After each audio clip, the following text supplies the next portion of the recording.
नमस्कार मित्रों, आज की इस वीडियो में हम एक बहुत ही सुंदर प्रसंग पर बनी कविता जिसका शीर्षक है माँ कहे एक कहानी का अध्ययन करने वाले हैं। और इस कविता के रचयिता हैं मैथिली शरण गुप्त जी। यह कविता महात्मा गौतम बुद्ध की पत्नी यशोधरा और उनके पुत्र राहुल के वार्तालाप के ऊपर आधारित है। तो आइए पहले हम कविता का सस्वर वाचन करते हैं, इसके बाद फिर इसका भावार्थ समझते हैं। मैं अखिलेश तिवारी आपको इस कविता का भावार्थ सस्वर वाचन के बाद बताऊंगा।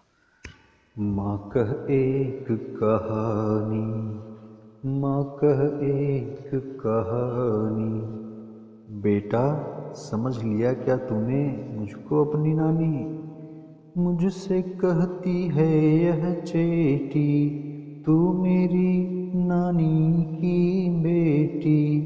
कह माँ कह लेटी ही लेटी, राजा था या रानी, राजा था या रानी। माँ कह एक कहानी। तू है हठी मान धन मेरे, सुन उपवन में बड़े सवेरे। तात भ्रमण करते थे तेरे, जहाँ सुरभि मनमानी, जहाँ सुरभि मनमानी। हाँ माँ यही कहानी। वर्ण वर्ण के फूल खिले थे, झलमल कर हिम बिंदु मिले थे। हल्के झोंके हिले मिले थे, लहराता था पानी, लहराता था पानी, लहराता था पानी। हाँ हाँ यही कहानी। गाते थे खग कल कल स्वर से, सहसा एक हंस ऊपर से। गिरा बिंद हो कर खर शर से, हुई पक्ष की हानि, हुई पक्ष की हानि, हुई पक्ष की हानि। करुणा भरी कहानी। चौंक उन्होंने उसे उठाया, नया जन्म सा उसने पाया।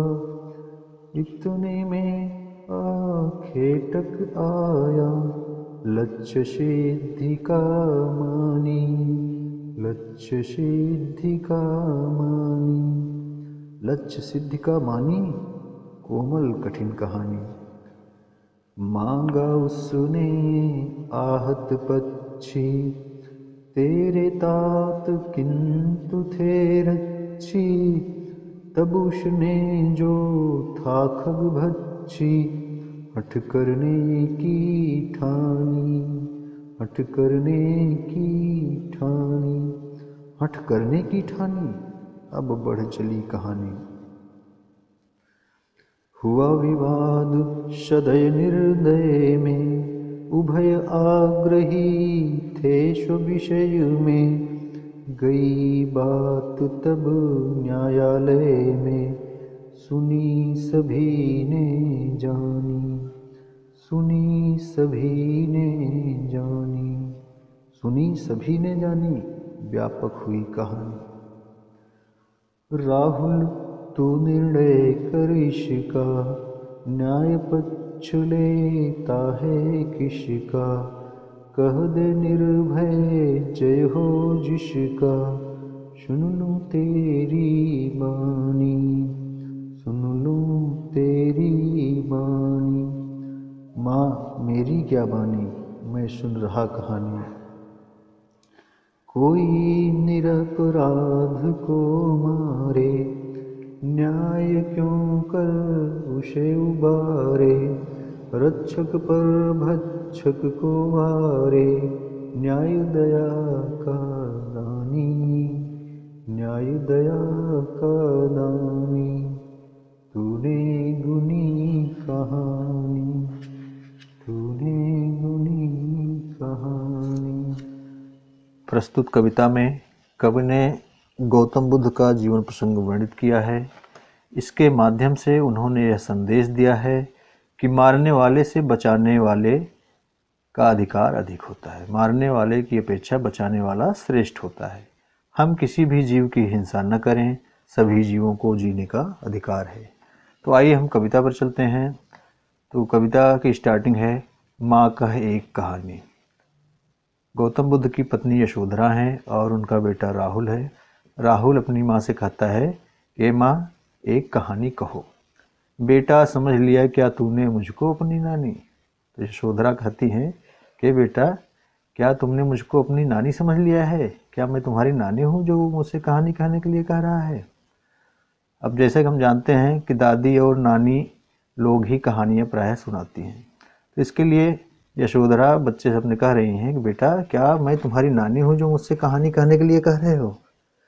मुझसे कहती है यह चेटी तू मेरी नानी की बेटी, कह माँ कह लेटी ही लेटी, राजा था या रानी माँ कहे एक कहानी। तब राहुल कहता है कि माँ मुझसे यह चेटी, चेटी कहती है, चेटी मतलब सेविका, दासी, मुझसे यह दासी कहती है तू मेरी नानी की बेटी, कि तुम मेरी नानी की बेटी हो, कि तुम जो हो वह मेरी नानी की बेटी हो।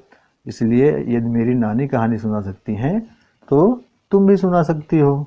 कह माँ कह लेटी ही लेटी, राजा था या रानी माँ कहे एक कहानी। तो राहुल कहता है माँ लेटे ही लेटे तुम मुझको एक कहानी सुनाओ, राजा या रानी वाली कोई कहानी सुनाओ।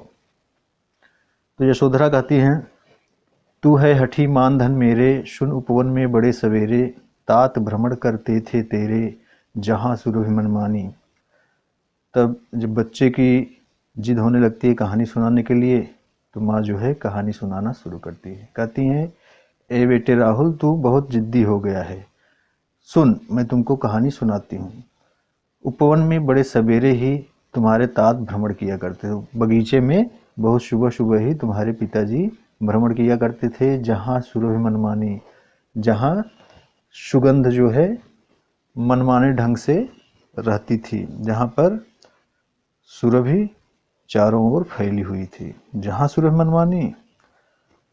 हाँ माँ यही कहानी। तो राहुल कहता है माँ चारों तरफ सुगंध फैली हुई थी, हाँ माँ यही वाली कहानी सुनाओ। वर्ण वर्ण के फूल खिले थे, झलमल कर हिमबिंदु मिले थे, हल्के झोंके हिले मिले थे, लहराता था पानी।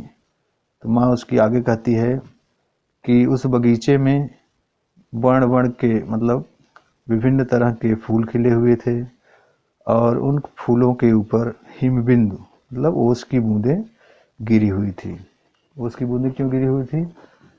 क्योंकि उनके पिताजी बहुत सुबह सुबह ही सैर पर जाते थे और जैसा हम जानते हैं कि रात में ओस पड़ती है, तो यदि हम सुबह कहीं घूमने जाएंगे तो हमको ओस दिखाई देगी, पत्तों के ऊपर, पौधों के ऊपर, या जो ज़मीन में घासें हैं उनके ऊपर हमको ओस दिखाई देगी।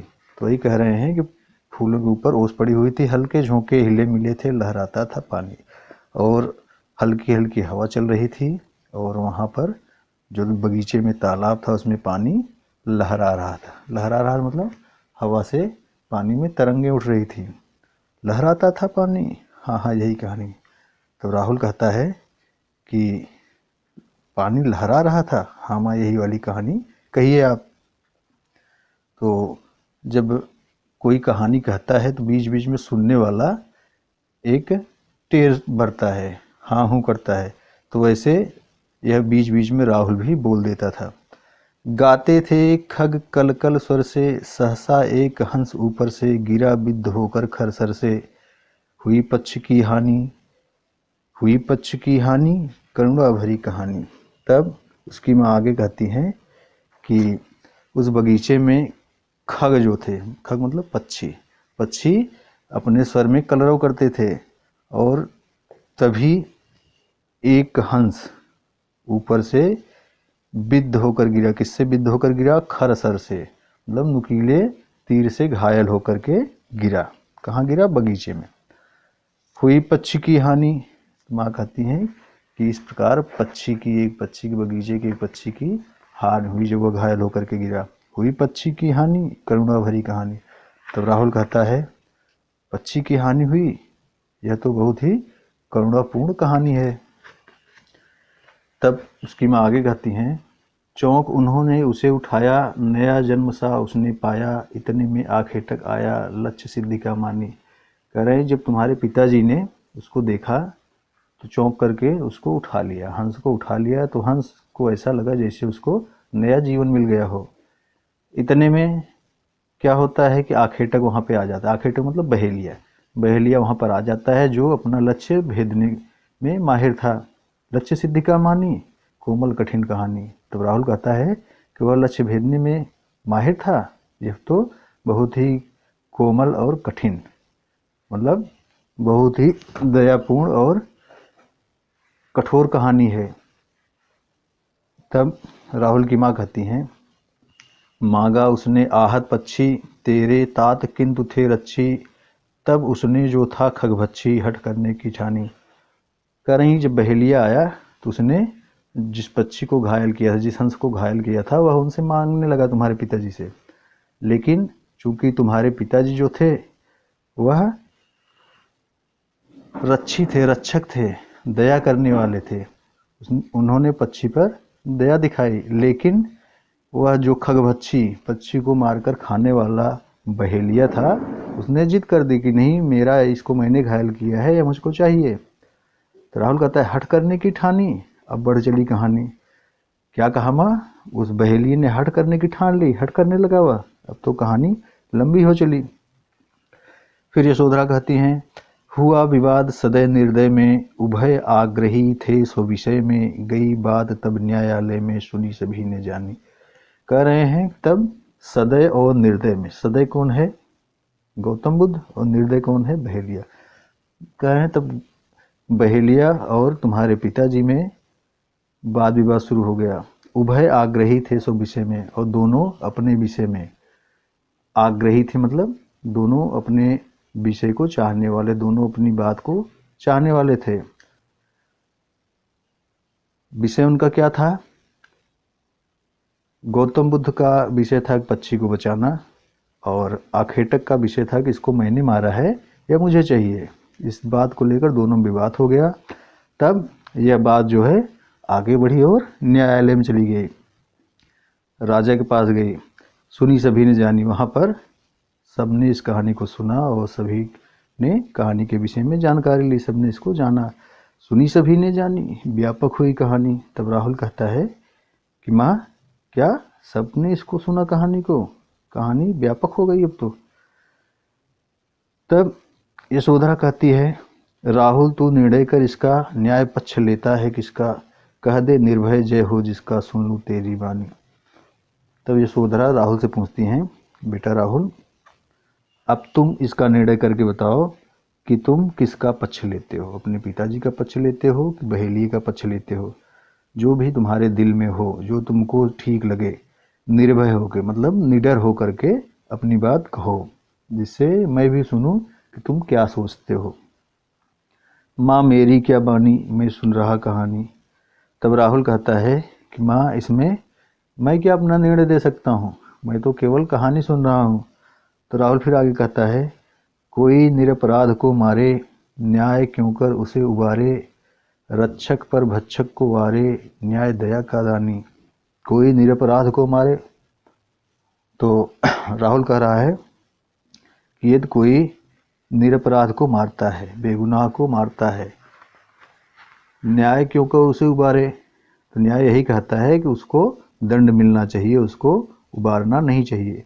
रक्षक पर भक्षक को वारे, रक्षक जो लोगों की रक्षा करने वाले हैं, या जो हंस की रक्षा जिसने की है, उस पर ऐसे भक्षक को वार देना चाहिए। न्याय दया का दानी, न्याय जो होता है वह दया का दान देता है, दया का दानी होता है। तो ऐसे रक्षक पर, ऐसे भक्षकों को सजा मिलनी चाहिए। न्याय दया का दानी, तूने गुनी कहानी। तो राहुल आगे कहता है, माँ, न्याय जो है हमेशा दया दिखाता है, तूने जो कहानी बताई है यह कहानी बहुत बढ़िया कहानी थी। तो इस कविता के रचयिता हैं मैथिली शरण गुप्त जी। मैथिली शरण गुप्त जी ने कविता के माध्यम से बताया है कि मारने वाले की अपेक्षा बचाने वाला श्रेष्ठ होता है। तो बच्चों, आज की क्लास में बस इतना ही। तो फिर मिलते हैं हम अगले वीडियो में। नमस्कार।